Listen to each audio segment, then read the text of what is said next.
So first method is Gauss method for the calculation of a magnetic moment.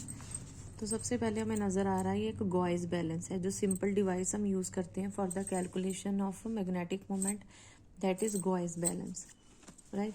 So it is use to measure the paramagnetic character of the compound. तो ये balance है, यहाँ पे weights पड़े हैं, ये magnets है और ये सैम्पल ट्यूब है. नाउ जो सैम्पल ट्यूब हम लेते हैं that is made up of Pyrex glass और इसमें हम सब्सटेंस को डालते हैं. सबसे पहले हम उसको क्रश करेंगे अच्छी तरह, that should be in finally powdered form. और द सब्सटेंस, सबसे पहले हम वेट नोट करेंगे. पहले हमने मैग्नेटिक फील्ड अप्लाई नहीं की हुई, राइट. तो सबसे पहले हमने मैग्नेट ऑफ किए और हम वेट नोट करेंगे. सो इसको अब इस तरह से समझो कि ये बैलेंस लगा हुआ है, ये वेट्स हैं, ये ट्यूब है. तो सबसे पहले हमने कंपाउंड को इसमें डाला, ठीक है. मैग्नेट का स्विच अभी ऑन नहीं किया, तो जो भी वेट आया हमने नोट कर लिया, लेट्स से 10 पॉइंट समथिंग जो भी ग्राम, राइट. उसके बाद हमने मैग्नेट्स को ऑन किया और मैग्नेट्स को ऑन करने के बाद we will note down weight. अगर कंपाउंड पैरामैग्नेटिक है तो वेट पहले से ज़्यादा होगा, अगर वो डायमैग्नेटिक है तो वेट कम होएगा. So if the substance is paramagnetic it will wave more in the presence of magnetic field. अब जितने नंबर ऑफ अनपेयर इलेक्ट्रॉन ज़्यादा होंगे उतना ही वेट ज़्यादा आएगा. So increase in weight is directly proportional to the increase in the, और we can say the presence of the paramagnetic character. तो ये आ गया इसका डायग्रामेटिक स्केच. अब आते हैं how we can calculate magnetic moment using this Gouy's balance. This is a very simple method, right, to calculate the magnetic susceptibility. इसमें जो compound apply किया जा रहा है that is in the form of cylinder, क्योंकि जो tube है इसकी शेप क्या है, सिलेंड्रिकल. और यहाँ पे जो मैग्नेटिक फील्ड है this is non uniform, right. अब इस मैग्नेटिक नॉन यूनिफॉर्म एरिया में सबसे पहले हम कैलकुलेट करेंगे the force which is exerted on the sample tube. तो इस सैम्पल ट्यूब पे कितनी फोर्स आएगी पहले हम उसको कैलकुलेट करेंगे. That is given as half A kappa H square. A क्या है, जो भी आप ट्यूब यूज कर रहे हो उसका एरिया. एच क्या है, intensity in the central homogeneous part of the magnetic field. So we need to understand कि जब हम यहाँ पे मैग्नेटिक फील्ड अप्लाई कर रहे हैं तो कुछ एरिया ऐसा है जहाँ पे मैग्नेटिक फील्ड होमोजेनस है, मीन्स सेम है, लेकिन कुछ एरिया ऐसा होगा जहाँ पे नॉन होमोजेनस है. तो जो एच की वैल्यू उठानी है वो कहाँ से उठानी है, from the homogeneous part rather than non homogeneous part. और कापा क्या है, वॉल्यूम ससेप्टिबिलिटी. नाउ ये हो गई एक basic equation, F is equal to half A kappa H square. This is the force which is exerted on the sample tube. अब इसमें दो करेक्शंस करनी है. नंबर 1, ये इक्वेशन फिर ठीक है अगर आप वैक्यूम में काम कर रहे हो. If you are doing in air तो उस केस में क्या है, एयर की भी अपनी ससेप्टिबिलिटी होती है, तो एयर की ससेप्टिबिलिटी को माइनस करना पड़ेगा. नंबर 2, हम ट्यूब की बात कर रहे हैं तो ये जो डेल्टा है it is noted by the symbol delta, ये हमें ट्यूब के करेक्टरिस्टिक्स के बारे में बताएगा, राइट. सो यहाँ पे के डैश क्या है, it is a volume susceptibility of air. तो पहले हमने F is equal to half A kappa H square लिया, फिर इसमें से volume susceptibility of air minus की.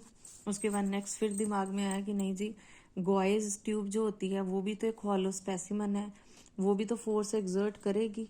तो उसके लिए हमें इसका मतलब इसमें फिर करेक्शन करनी पड़ेगी. तो करेक्शन हम किस तरह से करेंगे कि जो भी फोर्स है विच is acting on the hollow cylinder that should be subtracted from the observed force. तो हमने क्या किया, हमने यहाँ पे ये जो पैरामीटर है हमने delta which is due to sample tube हमने प्लस कर दिया. Now what we have done, अब यहाँ पे हमारे पास ये फाइनल इक्वेशन आ गई, force half A H square kappa minus kappa dash plus delta. अब इस इक्वेशन को हम सॉल्व करेंगे.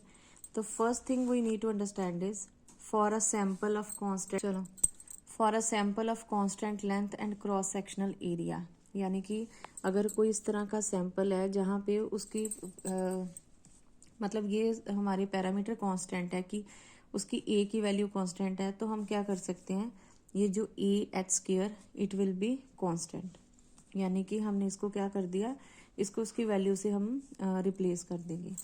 Next thing is now if the density of the sample is introduce, तो डेंसिटी हमने किस फॉर्म में इंट्रोड्यूस करनी है. डेंसिटी क्या होती है, देखो psi equal to kappa upon rho. तो kappa is equal to psi into rho. Psi क्या आ गई, ससेप्टेबिलिटी, और रो क्या है उसकी, डेंसिटी। तो डेंसिटी हमने यहाँ पे अप्लाई कर दी। अब बाकी क्या बचा, बाकी बच गया ये जो डेल्टा फैक्टर था, ये था सैंपल ट्यूब का करेक्टर। तो सैंपल ट्यूब के करेक्टर को हमने किससे रिप्लेस किया, with beta F dash upon W. F dash क्या है, it is a force on the sample and it is equal to F minus delta, provided ये दोनों की वैल्यू किसमें होनी चाहिए, मिलीग्राम में।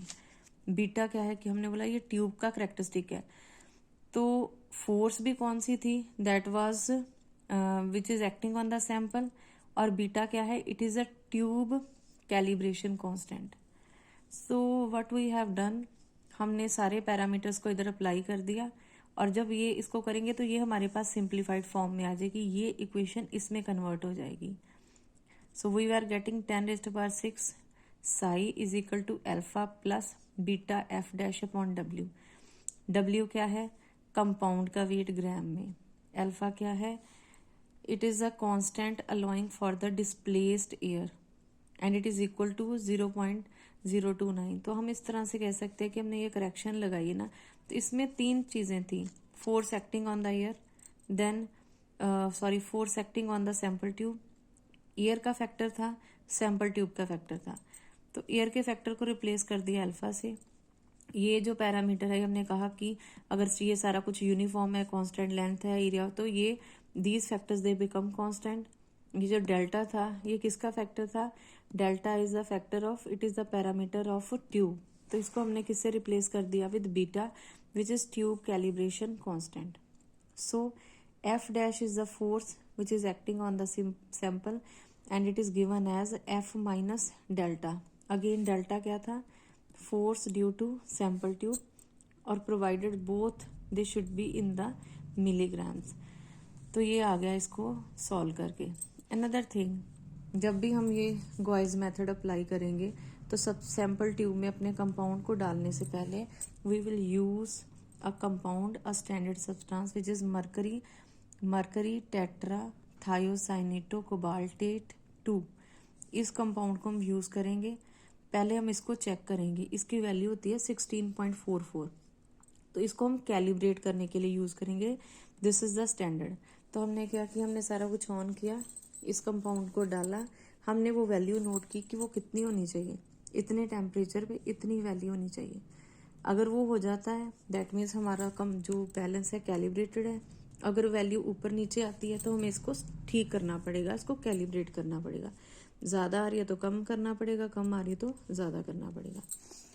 सो by making measurements with this standard substance, जो कांस्टेंट बीटा होता है it can be calculated, then knowing alpha, beta, delta and F and W, हम क्या कैलकुलेट कर सकते हैं, volume susceptibility.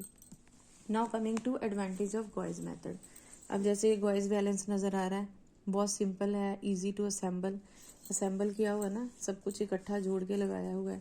It is easy to handle, it is easy to use. और इसमें जो कंपाउंड है, अमाउंट कितनी सारी है, इसका मतलब ये है कि ये जो वेट नोट करने के लिए इवन जो एक नॉर्मल केमिकल बैलेंस होता है हम उसको भी यूज़ कर सकते हैं। वट आर द डिसएडवांटेज, जो एडवांटेज है वही डिसएडवांटेज है। डिसएडवांटेज क्या है कि बहुत सारी अमाउंट में चाहिए सैंपल। अनदर थिंग, सैंपल को एक सैंपल ट्यूब में डालना है, तो हमें जो पैकिंग करनी होती है सैंपल ट्यूब में सैंपल की, दैट शुड बी यूनिफॉर्म। अगर यूनिफॉर्म नहीं होएगी तो हमारे पास रिजल्ट्स ठीक नहीं आएंगे। So that's all about guys method.